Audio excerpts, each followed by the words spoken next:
Hey, what's up Aquamigos? So last week we actually had a lot of rain here and I wasn't able to get any work done on the pond build. But as you can see guys, it's finally starting to dry out and I'll be able to get back to work on that. But for today's video, I decided I would do something a little bit different and I'm going to talk about 5 fish keeping mistakes that I've made on camera. So let's go ahead and start off with the first one. Okay guys, so back in 2018 when I got my first pool pond, this was really my first attempt at fish keeping. You know, in the past I did have the occasional betta fish or I won the occasional goldfish from the carnival when I was a kid, but this was like my first actual attempt at fish keeping in my opinion. And I really didn't know what I was doing. So as you can see here, I had this Tetra waterfall filter, and what I'm doing right here is I'm taking the biomedia out of the filter to clean it out. And just watch what I do here guys. This is really cringy for me to watch, but what I'm doing here is I'm hosing off my biomedia with tap water, and luckily, you know, people let me know in the comments of the video that like you shouldn't do that. In case you don't know, if you hose off your biomedia with tap water, the chlorine in the tap water will kill off all the beneficial bacteria that you've built up in your filter. So basically your filter is going to have to recycle if you do this. So you should never use tap water, you should only use pond water to rinse off your biomedia. So luckily I learned that pretty early on. And the other good thing is that I did not have a lot of fish at the time. I only had like some small goldfish. So there was a really small bio load at the time in my pool pond. So I didn't lose any fish. Hopefully it didn't harm them in any way, but no fish were lost in this process. But anyways guys, that was pretty much one of the first fish keeping mistakes that I made. Luckily, I've learned a lot since then. When it comes to my second mistake, it also has to do with the filtration. So my second mistake was not keeping my pond pump on 24/7. When I first got my pond pump and my filter, I had it on a timer that I don't remember the exact schedule I had the timer on, but I'm pretty sure I had it turn off during the night and then it would come back on sometime in the morning. And the problem with this is that if your biomedia dries out at any given time, the beneficial bacteria on your biomedia is going to die off. And if the pond pump turns off, then you're not converting any of the ammonia that the fish are producing into nitrites and then into nitrates. And this can cause ammonia levels to spike in your pond. Once again, during this time, luckily my pond was very understocked. I only had like a handful of small goldfish. There was a lot of dilution. So once again, just through pure luck, I didn't lose any fish by doing this, but this could definitely cause problems. Luckily, I learned better and started running my pump 24/7. When it comes to my third mistake, it has to do with issues with stocking. So when I was first getting into the fish hobby, I didn't really know any rules around stocking. So right here guys, as you can see, I have 3 new fish in bags, 2 telescope eye goldfish and an albino pleco.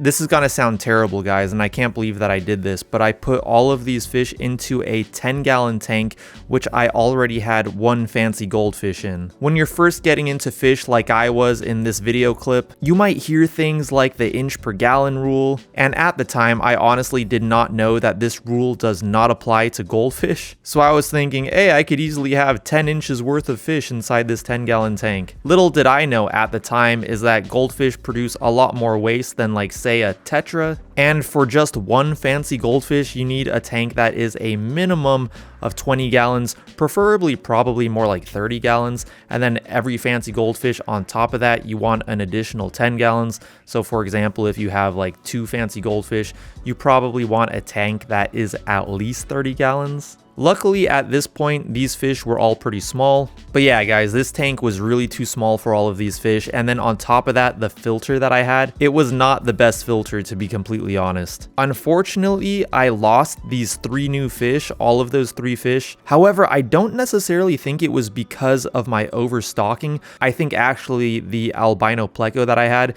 it had this red mark on its stomach, and over time it got bigger until, you know, the fish passed away. The telescope-eyed goldfish, I lost 1 of them just a few days after I got it. I think I got these fish from a pet store that I'd never been to before. I think that, you know, they may have been sick when I had gotten them. And also guys, on top of that, I didn't know anything about quarantining, so in this video you saw that I just put these fish in with an existing fancy goldfish that I already had. So yeah, I probably should have quarantined these and of course put them in a bigger tank. My fourth mistake has to do with not understanding how beneficial bacteria, aka nitrifying bacteria, works. So here we go guys, another cringy mistake caught on camera. So my fourth mistake was thinking that beneficial bacteria lives in the water column. Although having said that, I believe that there is probably a possibility that there might be some beneficial bacteria floating around in the water column. But typically, beneficial bacteria or nitrifying bacteria lives on the surface of things, especially in areas where there is high water traffic, such as in your filter. So in this video, I wasn't a complete beginner. I still was a beginner, but not a complete beginner. I got part of the equation right.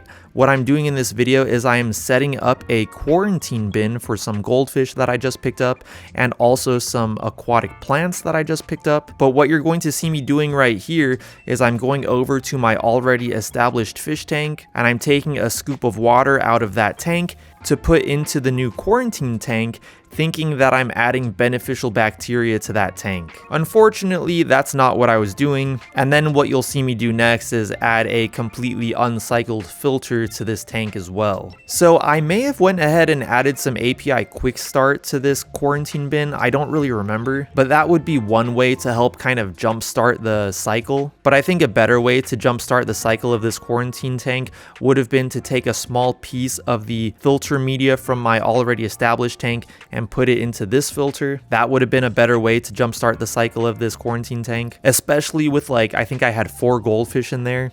They're really going to be producing a lot of ammonia. So it would have been better to have a completely established filter from the jump. Luckily, they were only in this bin temporarily. I didn't lose any of them. And then after 4 weeks, I transferred them all to my pool pond. So anyways, guys, my fourth mistake was thinking that beneficial bacteria lives in the water column. And my fifth and final mistake that I've made on camera has to do with not testing my water parameters correctly, which is really important because knowing your water parameters can really help you out with solving a lot of issues. So my fifth mistake has to do with testing my water parameters incorrectly. So the video clip that I'm showing right here is from a video that I made where I was comparing the results of some water testing strips versus the API master test kit. And it was so cringy, guys. Watching this again is oh my gosh, Tobias, I can't believe you did this in a video.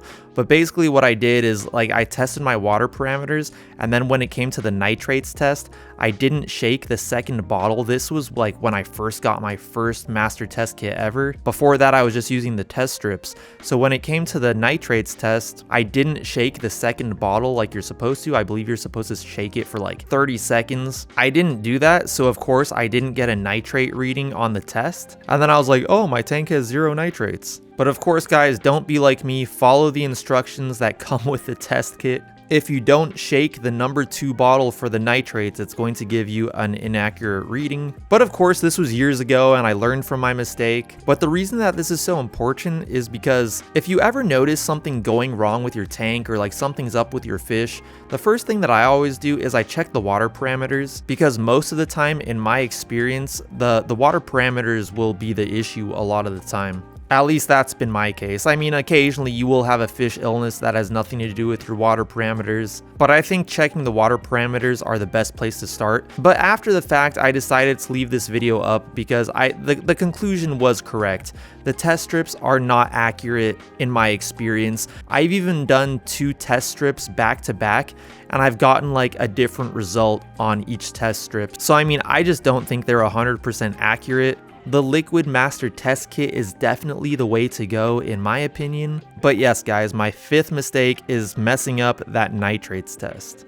So anyways, guys, those are the 5 major fish keeping mistakes that I've made on camera when I was new to the hobby. If any of you guys are new to the hobby like I was, I think one of the main things that will help out any person who is new to the hobby is just making sure to check your water parameters correctly. And if you're not familiar with the nitrogen cycle, I would probably recommend looking that up as well. Those are kind of the 2 things that if I could, I would go back into the past and tell myself 4 years ago. But anyways, guys, as usual, I have some shout outs for the Aquamigos. I have a shout out for Luis da Silva, Keeping It Koi, Tim's and Liam's, Koi, Reptiles, Turtles, and Fishies, Twisted Koi, Ramon Santana, Silent Silver, Danielle Azevedo, Mari Saininjad, and Makil Jehoshaphat. Thank you guys so much for being Aquamigos. I really appreciate it. If any of you guys watching this would like a shout out in my next video, all you have to do is go down in the comments below and comment something with the word Aquamigo, and I'll shout you out in my next video. If you did like this video, or if it helped you out, I would really appreciate it if you went down there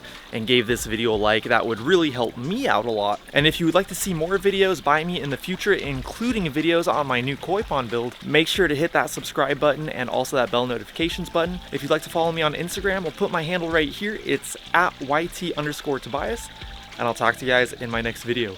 Peace.